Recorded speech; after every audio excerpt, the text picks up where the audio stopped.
इस वक्त कोलकाता में जबरदस्त बारिश हो रही है। मौसम ठंडा हो गया है, लेकिन सियासत में बहुत गर्मी है।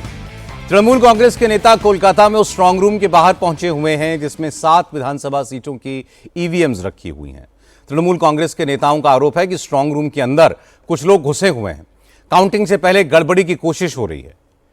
टीएमसी के नेता कुणाल घोष और शशि पांजा बड़ी संख्या में तृणमूल कांग्रेस के कार्यकर्ताओं के साथ चौरंगी इलाके के स्ट्रांग रूम के बाहर जमा हो गए हैं। ममता बनर्जी भी यहां पर पहुंच सकती हैं। इलाके में सुरक्षा व्यवस्था बहुत कड़ी कर दी गई है। हालांकि इलेक्शन कमीशन काउंटिंग की तैयारियों में जुटा हुआ है। पहली बार काउंटिंग सेंटर्स में जाने वाले एजेंट्स को क्यूआर कोड वाले आई कार्ड्स जारी होंगे, जिससे काउंटिंग के दौरान कोई गड़बड़ी ना हो सके। इसके अलावा आज बंगाल, तमिलनाडु और केरलम को लेकर कुछ और एग्जिट पोल्स भी आए। बंगाल में बीजेपी को 192 सीटों के साथ बीजेपी की सरकार बनने की भविष्यवाणी की गई है, लेकिन ममता बनर्जी ने दावा किया है कि 4 मई को सारे एग्जिट पोल गलत साबित होंगे। ये सब बीजेपी के प्रेशर में बंगाल में बदलाव का दावा कर रहे हैं। ममता बनर्जी ने कहा कि 2026 में तृणमूल कांग्रेस 226 से ज्यादा सीटें जीतकर सरकार बनाएगी। लेकिन बीजेपी के नेताओं ने कहा कि ममता कार्यकर्ताओं का हौसला बढ़ाए रखने के लिए इस किस्म की बातें कह रही हैं, वरना ममता बनर्जी का चेहरा बता रहा है कि वो कितनी घबराई हुई हैं। लेकिन सवाल यह है कि अगर ममता जीत के प्रति इतनी आश्वस्त हैं, तो फिर उन्होंने कार्यकर्ताओं को उन स्ट्रांग रूम्स के बाहर जमा रहने को क्यों कहा जहां ईवीएम्स रखी हुई हैं। बंगाल में काउंटिंग से पहले इस वक्त कैसा माहौल है? बीजेपी और तृणमूल कांग्रेस के नेता अपनी अपनी जीत के दावे किस बेसिस पर कर रहे हैं, ये सब मैं आपको बताऊंगा। शुरुआत करते हैं इस वक्त की लेटेस्ट तस्वीरों से।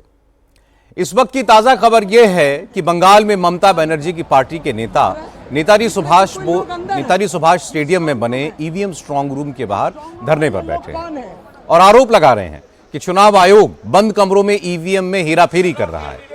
सीसीटीवी कैमरों में बहुत से लोग स्ट्रांग रूम के अंदर दिख रहे हैं। ये लोग कौन हैं? इन्हें स्ट्रांग रूम में जाने की इजाजत किसने दी? ये क्यों स्ट्रांग रूम में घुसे हैं? इसके बारे में कोई जानकारी नहीं दी जा रही है।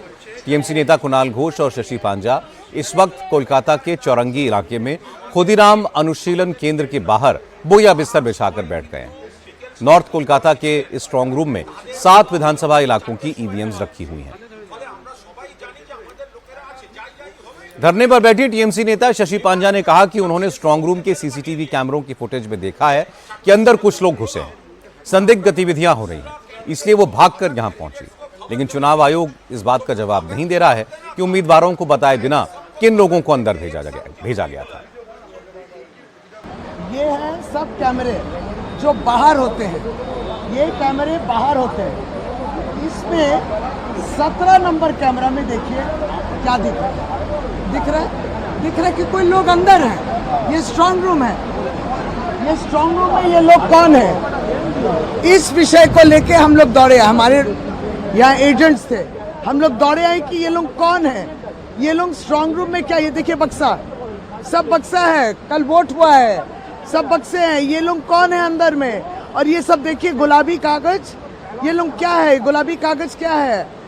इसको लेके हम लोग दौड़ते हुए आए। ये कैमरा जो बाहर से आप देख सकते हैं, अंदर स्ट्रांग रूम में प्रवेश नहीं कर सकते कि हम लोग कैंडिडेट हैं।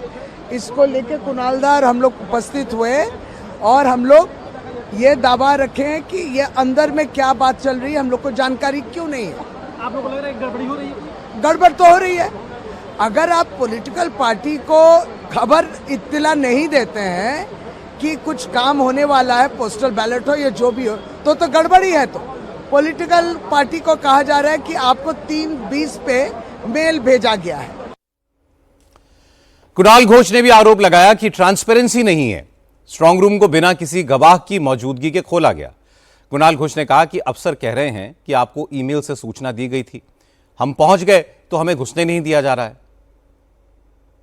ये तो सील्ड है ना स्ट्रांग रूम, तो वो क्या कर रहे थे? सील्ड विदाउट एनी विटनेस, हम लोगों को इन्फॉर्म नहीं करके वो खुल दिया था। तो वहाँ पर कुछ आदमी काम कर रहे थे, तो क्यों ऐसा होगा? वो लोग बोल रहे हैं ठीक है मेल कर रहा है। अच्छा, मेल अगर किया है तो हमको तो घुसने देना चाहिए विटनेस होने के लिए। वो घुसने भी नहीं दे रहा था, इसीलिए हम लोग धरने में बैठे थे। बाद में डीओ नॉर्थ कलकत्ता आया, वो घुसने दिया, हमारा ऑब्जर्वेशन हम लोग बताया और एक सीसी कैम अभी तुरंत ज़रूरत है। और किसी को इन्फॉर्म बिना करके कोई स्ट्रांग रूम खोला नहीं जाए।